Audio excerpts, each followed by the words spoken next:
నమస్తే రమ్మగారు. నమస్తే జయ.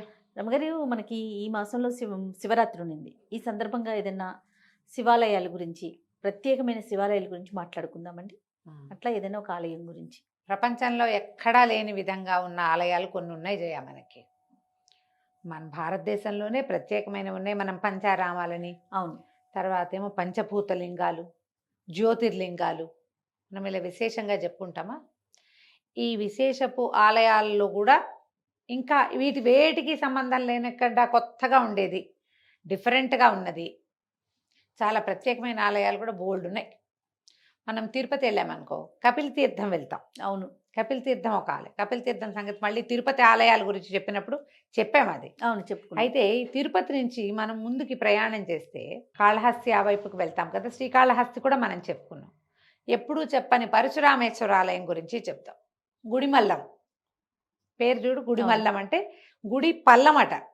అది ఆహా. గుడి పల్లం. అది కాస్త అది మెల్లిగా మల్లంగా మారింది. ఆహా. పరశురామేశ్వర ఆలయం ఉంది. ప్రపంచంలో ఎక్కడా లేని విధమైనటువంటి శివలింగము, ప్రపంచంలో ఎక్కడా లేని లాంటి కట్టడము, చాలా ప్రత్యేకమైన విధానంగా కనపడే దేవాలయపు లోపల విధానము కూడా అన్నీ కొత్తగానే ఉంటాయి గుడిమల్లంలో.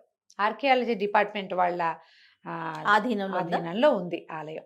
చాలా పెద్దది, విశాలమైంది, బహుపురాతనమైనది. ఇంచుమించు 4-5 శతాబ్దాల నాటి దేవాలయంగా చెప్తారు దీన్ని.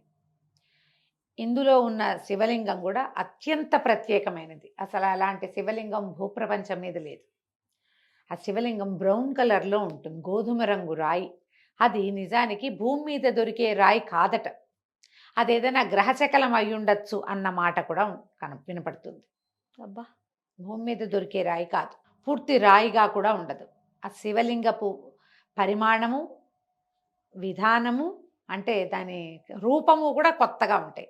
అది ఎట్లా కనపడుతుంది? మానవ పురుషాంగాన్ని పోలి ఉంటుంది, పొడుగ్గా కనిపిస్తుంది. ఈ దాని మీద ఈ శివుడు నిలబడి ఉన్నట్టుగా ఒక ప్రతిమ కనపడుతూ ఉంటుంది. ఒక మరుగుజ్జు మీద, ఒక యక్షుడి మీద నిలబడి ఉన్నట్టుగా, పెద్ద పెద్ద కర్ణాభరణాలు ధరించి, ఒక గొర్రెని పట్టుకుని, ఒక గొడ్డల్ని పట్టుకుని నిలబడి ఉన్నటువంటి ఒక పురుష స్వరూపం ఆ శివలింగం మీద దర్శనమిస్తుంది. ఇది చాలా కొత్తగా ఉంటుంది. ఆలయపు ఆ కట్టుబడే చాలా ఎక్సలెంట్గా ఉంటుంది. ఎప్పుడో కట్టబడింది. మధ్యలో అసలు కొంతకాలం ఈ గుడికి ధూపదీప నైవేద్యాలు కూడా లేవట. ఈ ప్రాంతం వాళ్ళే కొంతమంది బాగా పట్టుబట్టి దీని మీద బాగా గవర్నమెంట్కి అర్జీలు పెట్టి మళ్ళీ దాన్ని ప్రచారంలోకి తీసుకొచ్చారు. గుడి అంతరాలయం కూడా మామూలుగా మనం ఏ దేవాలయంలో అయినా ఏం చూస్తాం, మనం ఎలా నుంచున్నామో మనకు అదే దగ్గర కొంచెం కనపడతాడు. శివలింగాలు కొన్ని కొద్దిగా కిందకు ఉన్నట్టుంటాయి. అవును కదా.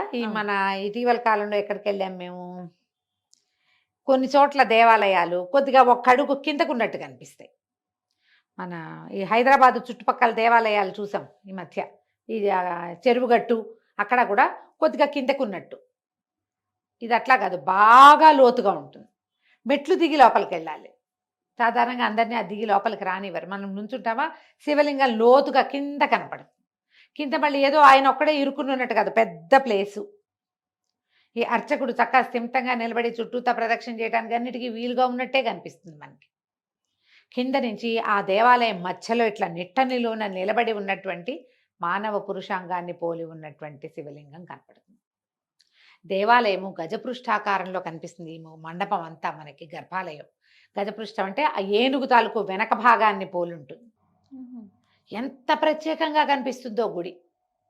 ప్రతి శిల్పము, అసలు ఆ ప్రతి కోణము లోపలికి వెలుగొచ్చేలా పెట్టిన ఆ ఫిజిక్సే మనకు ఆశ్చర్యంగా ఉంటుంది, ఆర్కిటెక్చరే. అలా వెనకాల తిరుగుతుంటే మామూలు శివాలయంలో కాదు, ఏదో ఒక ఈ హంపి, ఎల్లోరా అట్లలో ఒక రకరకాల శిల్పాలు అద్భుతంగా అట్లా చేయబడి ఉన్నట్టుగా కనిపిస్తుంది. చాలా ప్రత్యేకంగా ఉంటుంది. మనం ఎప్పుడూ తిరుపతి వెళ్తాం, సాధారణంగా తిరుపతి తిరిగి వచ్చేస్తారు అందరూ. ప్రఖ్యాతంగా వెళ్ళేది ఎక్కడికి? శ్రీకాళహస్తి. శ్రీకాళహస్తి బరిగెడతాం, కాణిపాకం బరిగెడతాం. ఈ కాంచీపురం వెళ్తారు, వెళ్ళే దారిలో తిరుత్తణి కనపడుతుంది, కొండ మీదకి వెళ్తాం, ఇలా కారు పైకి వెళ్తుంది, ఇవి చూస్తాం. ఈ గుడిమల్లానికి ప్రత్యేకంగా వెళ్ళే వాళ్ళు కనపడరు. అవును. ప్రతిసారి వెళ్ళొద్దు మీరు, కానీ ఒక్కసారైనా తిరుపతి నుంచి 40 కిలోమీటర్లు ఇంచుమించుగా దూరంలో ఉన్న ఈ దీన్ని చూడండి, గుడిమల్లంని. ఆర్కియాలజీ వాళ్ళ సంరక్షణలో ఉంది కాబట్టి శిల్పాలు అవి ఇవి ముట్టుకుని గందరగోళంగా చేయకూడదు. చక్కగా ఫోటోలు తీసుకోవచ్చు మనం. స్వామిని విశేషంగా సేవించవచ్చు. ఇలా లింగం ఎత్తుగా కనపడితే 5 అడుగుల పైన ఉంటుంది జయ. అంత ఎత్తు ఉంటుంది. ఈ శివలింగానికి పైన శివుడు, మధ్య విష్ణువు, భూమి కింద భాగం బ్రహ్మ, అలా ఉంటారు. చెప్తారు. త్రిమూర్తి స్వరూపంగా చెప్పబడుతుంది. పరశురాముడు ఈ ప్రాంతంలో తపస్సు చేసుకుంటే ఆయనకి లభించిన ఈ శివలింగాన్ని ఆయన ప్రతిష్ఠ చేశాడని చెప్తారు. అందుకని పరశురామేశ్వరాలయంగానే చెప్పబడుతుంది ఇది.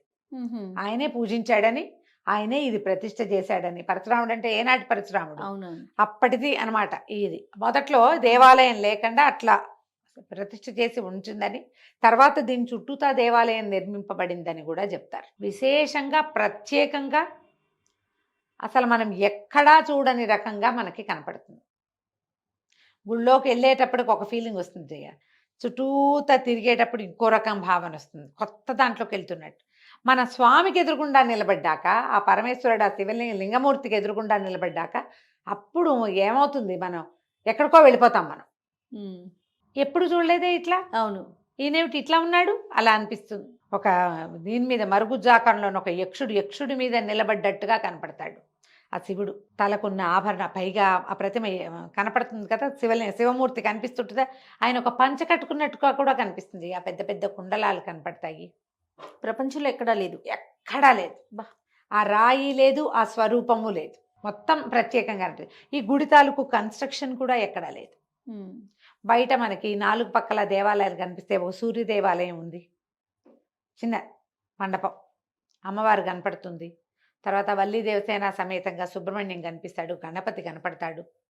ఈ 4 ఎట్లా ఉంటాయి తెలుసా, మనకి మామూలుగా ఆరాధనా క్రమంలో శివ పంచాయతనం, విష్ణు పంచాయతనం, శక్తి పంచాయతనం అని 3 రకాలు. ఏ దైవానికి సంబంధించిన పంచాయతనం అయితే ఆయన మధ్యలో ఉంటాడు, శివుడు కానీ, విష్ణువు కానీ, శక్తి కానీ. మిగిలిన 4 ఎవరెవరు? విష్ణువు, గణపతి, సూర్యుడు, శక్తి, 4. వీళ్ళు 4 పక్కలా ఉంటారు. అట్లా కనిపిస్తుంది ప్రత్యేకంగా. ఇక్కడ మనకి 4 పక్కలా ఉన్నట్టుగా కనిపిస్తారు. ఎంత విశేషంగా ఉంటుందో గుడి. బయట ఒక పెద్ద ఆంబోతుని కట్టేశారు మేము వెళ్ళినప్పుడు. ఎంత పెద్ద ఆంబోతో, ఆంబోతుకి ఏమైనా గడ్డి పెట్టండి, అది పెట్టండి అని చెప్పారు. వాకిట్లో కనపడుతుంది. ఆంబోతుని ఏదైనా సేవించుకోండి, ఓ దండం పెట్టుకోండి. చాలా పెద్ద ప్రాకారము, అది పెద్ద ఏరియా. చూసి తీరాలి. ఈ ఆర్కియాలజీ మీద, పురాతన శిల్పాల మీద, పురాతన కట్టడాల మీద ఆసక్తి కలిగిన పిల్లలు ఉంటే వాళ్ళని తప్పకుండా తీసుకెళ్ళండి. చాలా విశేషంగా కనిపిస్తుంది. చూడవలసిన దర్శనాలలో ఈ గుడిమల్లం ఒకటి. తప్పకుండా రమ్మ గారు. నమస్తే. నమస్తే జయ.